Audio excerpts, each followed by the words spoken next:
ሰላም ቤተሰብ እንዴት ናችሁ? ደህና ናችሁ ወይ? እኔ በጣም ደህና ነኝ፣ እግዚአብሔር ይመስገን። ባላችሁበት ሰላማችሁ ብዝት ይበልልኝ። ብቅ ብያለሁ። እዩዋት እስኪ የኔ ጠንበለል አታምርም? እንዴት አባቷ እንደምታምር ቅምጥሌ ማለት ነው።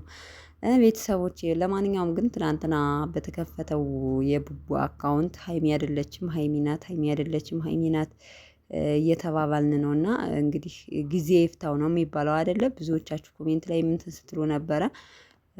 እሱን ከጊዜ በኋላ ልናየው እንችላለን። የእሷና መሆኑን አለመሆኑን ቼክ የምናደርግበት ይሆናል ማለት ነው። ሲቀጥል እንግዲህ ትናንትና ጋሽን ይዛ መታ ያው ለመታረቅ ቢያስቡም ብሩኬ ግን ደግሞ ተመልሶ ሀይሚ ሁሉን ነገር ትቻለሁ፣ ሁሉን ነገር ይቅር ብያለሁ ብላ ስትመለስ ብሩኬ ደግሞ እንዴ አንቺ በፈለገሽ ደስ ባለሽ ሰዓት እንቀጥል፣ ደስ ባላለሽ ሰዓት እንለያይ የምትይኝ እንደፈለግሽ የኔን እንትን የምታረጊኝ ለምንድን ነው? ስለዚህ እኔም እንግዲህ የራሴ ህይወት መኖር እጀምራለሁ ብሎ እንግዲህ ከጋሽ ባህልም ጋሽ አስታርቀኝ ብላ አባቷን ይዛ ብትመጣም ግን ብሩኬ ፍቃደኛ አልነበረም።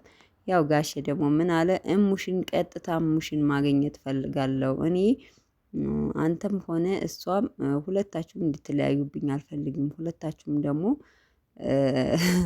ማን ጥፋተኛ ማን ጥፋተኛ እሷ ጥፋተኛ ስትሆን እሷን ሰድቤ፣ አንተ ጥፋተኛ ስትሆን አንተን ተሳድቤ ነው እንትን የምለው። ስለዚህ እንድትለያዩ አልፈልግም ብለዋል ማለት ነው ጋሽዬ። አባትና እናት ካልፈቀደ ደግሞ ሀይሚና ብሩኬ ያው አይለያዩም። በነገራችን ላይ ብዙዎቻችሁ ኮሜንት ላይ ጋሽ አስታርቅልን፣ ጋሽ ሀይሚና ብሩኬን አስታርቁልን እያላችሁ ስትጽፉ ነበርና ሀይሚና ብሩኬ አይለያዩም። ወደፊትም መቼም አልተለያዩም፣ ወደፊትም አይለያዩም።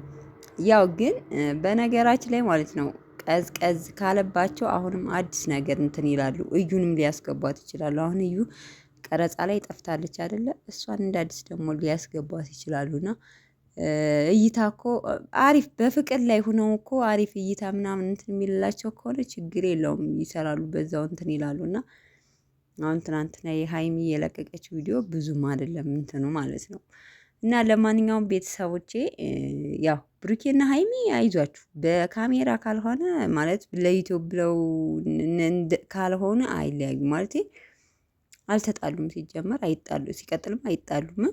ሰምታችኋል። ብዙዎቻችሁ በቃ አሁን እስካሁን ድረስ የሆነ የተጣሉ ምናምን ነው የመሰላችሁ። በቃ ብቻ አላቅም እና ግን አልተጣሉም፣ መቼም አይጣሉም ማለት ነው። እና ለማንኛውም ቤተሰቦቼ እስቲ ለዚህ ማር ቅመም የሆነ ሸበላ የሆነች ልጅ ምን ብትለብስ ማለት ነው የሚያምርባት ማለት ነው። ላይ ገጨት አርጓት የኔ ጠንበለል ማለት ነው።